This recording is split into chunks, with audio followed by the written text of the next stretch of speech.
Hey there. Have you ever caught yourself kind of like staring into the mirror and you're like, whoa, where did the time go? It happens. Aging, you know? It's one of those things we all experience, but it's not always easy to wrap our heads around. Yeah. And we're gonna take a deep dive into an interesting piece on Buddhist perspectives on aging. Okay. And I'm hoping it'll give us a fresh outlook.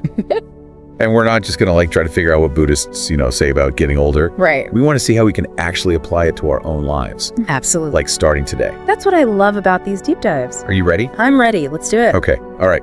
So, what strikes me is that this Buddhist approach, it doesn't treat aging as like this, battle to be fought. Right. It's more like a natural part of life's flow. It is. It's a part of the journey. It's an opportunity for growth and transformation even. That's interesting because our source kind of kicks off with this pretty bold statement about how we're all going to be forgotten much quicker than we think. Really? I know. And I'll admit, it kind of sent a shiver down my spine at first. I can imagine. It's like when you run into someone that you're supposed to know and you can't remember their name. Oh, yeah. But you remember their impact. Oh, absolutely. It's like that teacher that you had that you can't recall their name, but, they had a huge impact on you. Yes. It's a common fear, isn't it? This worry about leaving a lasting mark. Wanting to make sure we matter. Yeah. Our source cleverly compares us to waves in the ocean rising and falling, leaving ripples that eventually merge back into the flow. It's not about clinging to a fixed sense of self or striving for eternal recognition. So if we kind of let go of that need to be remembered forever, what takes center stage then? What does this Buddhist idea of no self tell us about living a meaningful life right now? Well, that's the beauty of it. The source uses this really powerful image of a single candle lighting 1,000 others without diminishing its own flame. The kindness we offer, the wisdom we share those live on, not necessarily as names engraved in history, but in the lives we touch. Okay. So what stands out to you in this idea of no self? Have you ever considered how it might actually shift the way that you approach your own life? Absolutely. It's constant reminder for me to focus on the present moment. The source talks about creating ripples of goodness through our actions. And if we're not defined by our achievements or possessions, what truly matters is the positive impact we have on the world around us. Okay, so that brings us to something a little closer to home, our bodies. Okay. Those creaks, those moments when you realize your body's not quite the spring chicken it used to be. Oh, I know exactly what you mean. The source, though, presents this really radical idea. Our body is our oldest friend. It's been with us through every experience, good and bad. Instead of resenting the changes, what if we practice gratitude for all it's done and continues to do for us? Befriending your body, huh? Yeah. So does that mean we're signing up for a lifetime of Kale's movies and yoga retreats? Not necessarily. It's more about shifting our mindset. Instead of battling against the natural process of aging, what if we embraced it with a little more grace? Listened to what our bodies need and responded with kindness. I like that. The source also shares this parable about a cracked pot. Mm-hmm. It might leak a little, but it still holds water. It still has a purpose. Exactly. Even with limitations, we can still find meaning and joy. It's a powerful reminder that we don't have to be perfect to be valuable. Okay. So what small act of kindness can you offer your body today? Even something tiny can make a difference. I like that. This is reminding me of something else that the source points out, the fact that we can't hold on to every relationship forever. Yeah. As we get older, friendships and connections shift sometimes in ways that are really hard. And that can be painful. It can be. It's such a poignant observation, and it's natural to feel those losses deeply. Our source uses a Buddhist concept called impermanence, applying it not just to things, but to relationships as well, like the ever-changing drops of water in a flowing river. Some travel together for a while, some part ways. It doesn't diminish the value of those connections. It simply acknowledges their evolving nature. Yeah, it's true. Even when we've drifted apart from people, those relationships, they've still shaped us in some way. Absolutely. Have you ever experienced that? Like you've gotten older and you've seen this kind of shifting nature of relationships? How's that impacted you personally? Oh, it's definitely made me more mindful of cherishing the present moment. Yeah. Being present with those who bring us joy and staying open to new connections regardless of age. New friends to share stories and swap aches and pains with. Yeah, exactly. Count me in. Right. So how can we kind of navigate these inevitable changes with more grace and openness, especially as we age? I think it's a delicate dance between acceptance and action. Accepting that impermanence is a natural part of life, but also actively nurturing the relationships that are important to us. And maybe even being a little bolder about putting ourselves out there to meet new people. Absolutely. There's so much richness and possibility in those connections, regardless of our age. We're never too old to expand our circle of friends and experience the joy of human connection. Okay, so speaking of challenging societal norms, our source tackles the big one, the pressure to look eternally youthful. It's funny looking back, I'm not sure my younger self was as amazing as I thought they were at the time. Right. Like, was I really that great? It's easy to get caught up in that obsession with youth, isn't it? But the source offers a beautiful reframing. Instead of seeing aging as a loss of beauty, what if we saw it as beauty's transformation? Transforming instead of fading. I like the sound of that. There's this striking image they use, the contrast between the fleeting beauty of a cherry blossom and the weathered grandeur of an ancient pine tree. The pine, with its gnarled bark and windswept branches, possesses a different kind of beauty, a strength and dignity that only time can create. Wow, that is a powerful image. It makes me think about all the amazing older people that I admire. You know, they radiate this kind of warmth and wisdom that has nothing to do with youthful looks. Right, and the source reminds us that true beauty comes from within. The kindness, the wisdom, the experiences that have shaped us. It's about recognizing that those qualities become even more apparent as we age. So it's not about erasing wrinkles, it's about appreciating the story they tell. What do you think? Have you noticed yourself noticing different things as you've gotten older? Oh, definitely. I find myself drawn to people's eyes more. The stories etched around them. It's as if their inner beauty is shining through more and more. That's beautiful. Makes me wonder if we stop obsessing over looking young. What qualities do we start valuing instead? And how can we cultivate those qualities in ourselves as we age? Right. Those are wonderful questions to ponder. It's about shifting our focus from the superficial to the substantial. Nurturing those qualities that truly matter: kindness, compassion, authenticity. Those are the things that make a life truly beautiful, regardless of age. I think this ties into something else the source addresses with a lot of sensitivity, the reality that as we get older, we experience more loss. It's a heavy topic, but unavoidable. It is. It's just part of life. It's the natural order of things, though it doesn't make it any easier to face. Oh. And the source doesn't shy away from the pain of grief, but offers a profound perspective.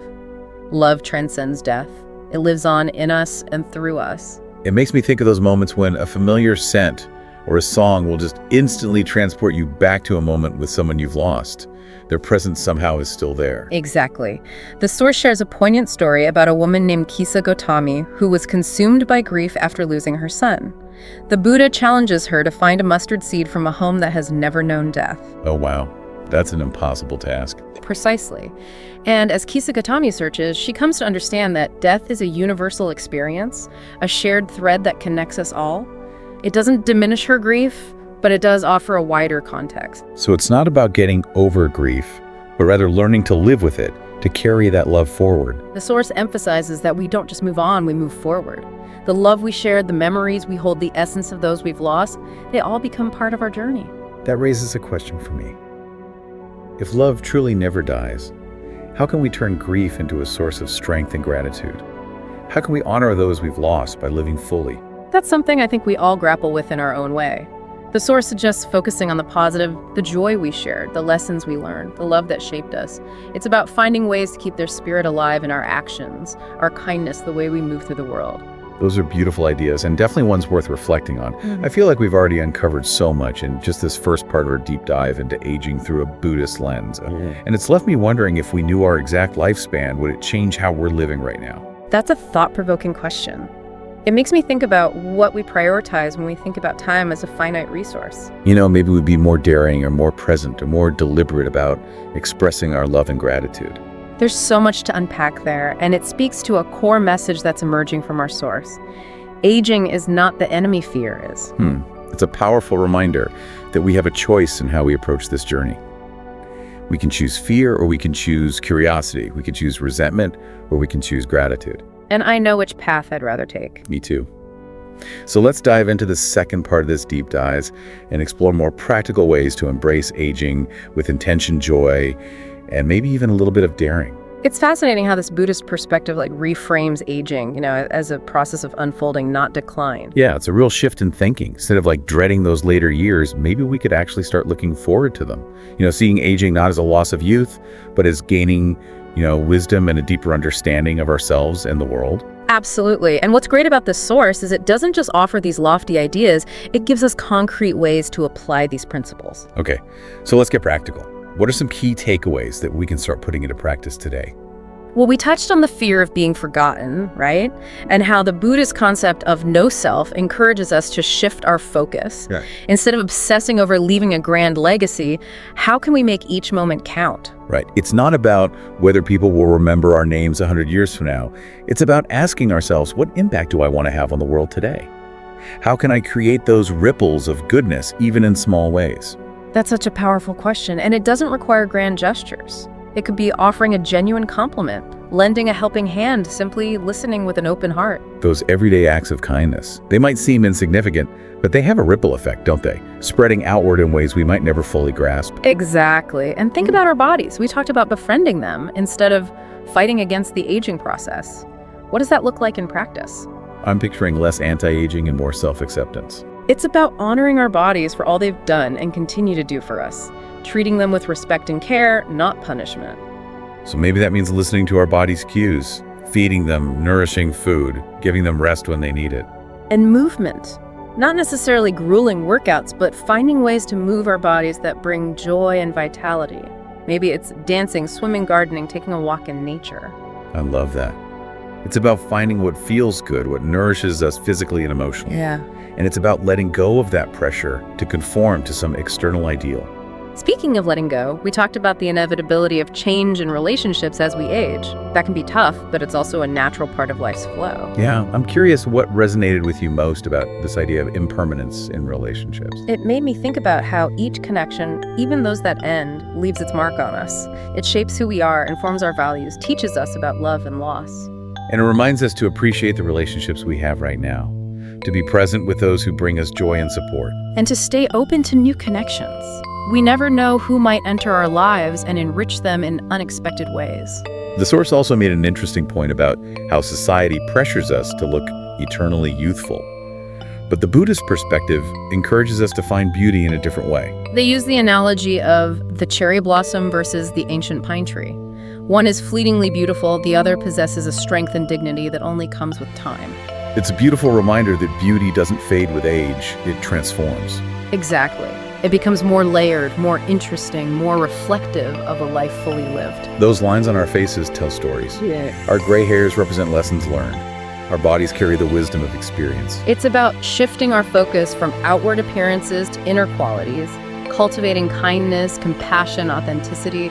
Those are the things that radiate true beauty no matter our age. So how can we start to embrace this more expansive view of beauty? I think it starts with self-compassion, treating ourselves with the same kindness and understanding we'd offer a dear friend. And maybe challenging those ingrained beliefs about what it means to be attractive or desirable. Absolutely. There's a whole world of beauty out there that goes beyond conventional standards, and it's waiting to be discovered, embraced, celebrated. Now, we can't shy away from the fact that aging also brings more experience with loss. It's a natural part of the cycle of life, but it doesn't make it any easier. You know what struck me most about the source's perspective on loss is the idea that love never dies. It transcends physical form. It continues to shape us, to comfort us, to inspire us. It's a beautiful thought, but one that can be hard to grasp in the midst of grief. Absolutely. And the source doesn't offer easy answers, but it does encourage us to move forward, carrying the love we've shared with us, allowing it to become a source of strength and comfort. So how do we actually do that? Yeah. How do we turn grief into a source of gratitude? Yeah. How do we honor the memory of those we've lost by living fully? It's a deeply personal journey, but the source suggests focusing on the positive, the memories that bring joy, the lessons learned, the love that continues to shape us. And maybe finding ways to keep their spirit alive in our actions, in the way we interact with the world, and the kindness we offer others. Right. And perhaps allowing ourselves to find comfort in the knowledge that love, in all its forms, has a way of enduring, of transcending time and space. I'm thinking back to that question I posed earlier. What if we knew our exact lifespan? Would it change how we're living right now? It's an intriguing thought experiment. Would we take more risks, cherish moments more deeply, rush to check things off a bucket list? Or would we simply embrace the present moment with more intention and gratitude? Maybe it's a combination of all of those things. But it does highlight how precious time is, regardless of how much we have. And it underscores a core message from our source is that aging isn't the enemy fear is. It's fear that holds us back, that keeps us from living fully, from embracing the richness and beauty of this journey. So how do we loosen fear's grip? How do we cultivate more courage, more curiosity, more openness to the unknown? That's the million-dollar question. And it's something I think we explore throughout our lives. But maybe this Buddhist perspective offers some clues. This idea of embracing impermanence, of finding beauty in transformation, of letting go of attachment to outcomes. Perhaps those are the keys to unlocking a more joyful and fulfilling experience of aging. Or maybe it's as simple as reminding ourselves each and every day that this life, this moment is a gift. That's a beautiful thought to hold on to. And as we move into the final part of our deep dive, let's explore how we can put these ideas into practice starting today. It feels like we've been kind of circling around this idea that, aging isn't just something that happens to us, it's something that we actively participate in. Yeah, it really is.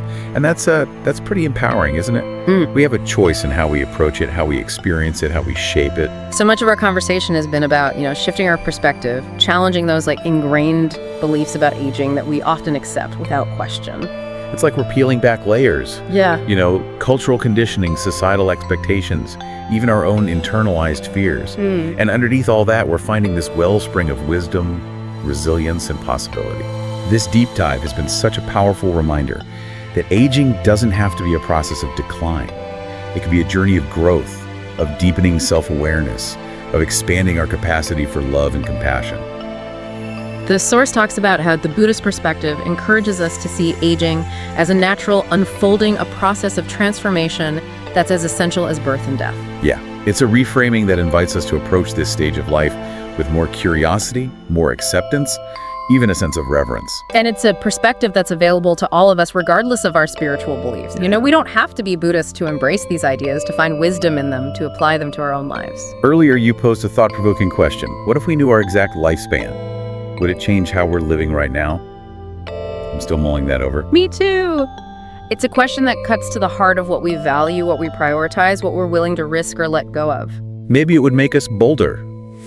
More willing to step outside our comfort zones, to pursue those long-held dreams, or to express our love more freely. Or maybe it would simply make us more present, more appreciative of the everyday moments that often slip by unnoticed.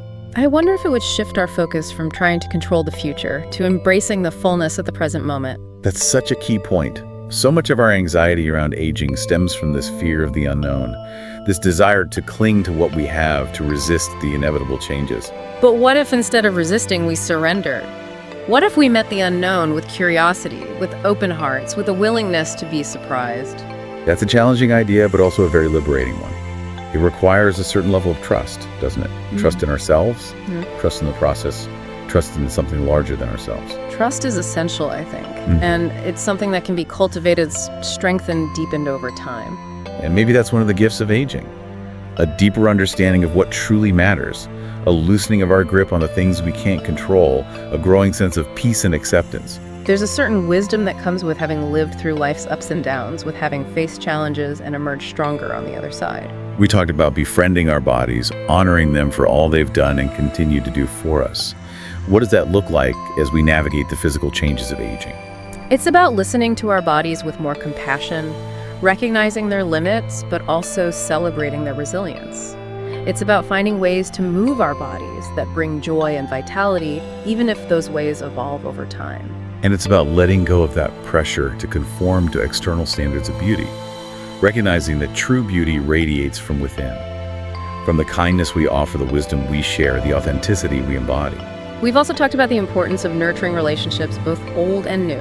How can we cultivate more meaningful connections as we age, even as we face the inevitability of loss? It's about being present with the people who matter to us, expressing our love and appreciation, creating shared memories that will sustain us even when those relationships change form. And it's about staying open to new connections, recognizing that our circles of support can continue to expand even as we enter new chapters of our lives. I think that's something that's really resonated with me in this deep dive, this idea that aging doesn't have to be a process of isolation. It can be a time of deepening connection, of expanding our circles of love and support. And it's a time for reflection, for taking stock of what we've learned, for sharing our wisdom with the next generation. I love that. So as we wrap up this exploration of aging through a Buddhist lens, what final thought would you like to leave our listeners with? Something to ponder as they continue their own journeys? Throughout this deep dive, we've been talking about embracing uncertainty, finding beauty in impermanence, letting go of fear. But it occurs to me that there's a flip side to that. If we're truly embracing the present moment, if we're cherishing the time we have, then maybe aging isn't about letting go at all. Oh, I like that. What are you thinking? Maybe it's about holding on, but holding on lightly. Holding on to the love we've shared, the lessons we've learned, the memories that shape us. And holding on to the possibility of new experiences, new connections, new chapters yet to be written. Exactly. Aging isn't an ending. It's a continuation, a process of becoming, of unfolding, of discovering new depths within ourselves and the world around us. Beautifully said. Yeah. So to all our listeners out there, remember, it's not about erasing wrinkles. It's about writing the next chapter of your life with intention, joy, and a whole lot of heart. And maybe a dash of daring. Absolutely. Yeah. Because as we've learned, aging isn't something to be feared. It's a journey to be embraced. Until next time, keep diving deep.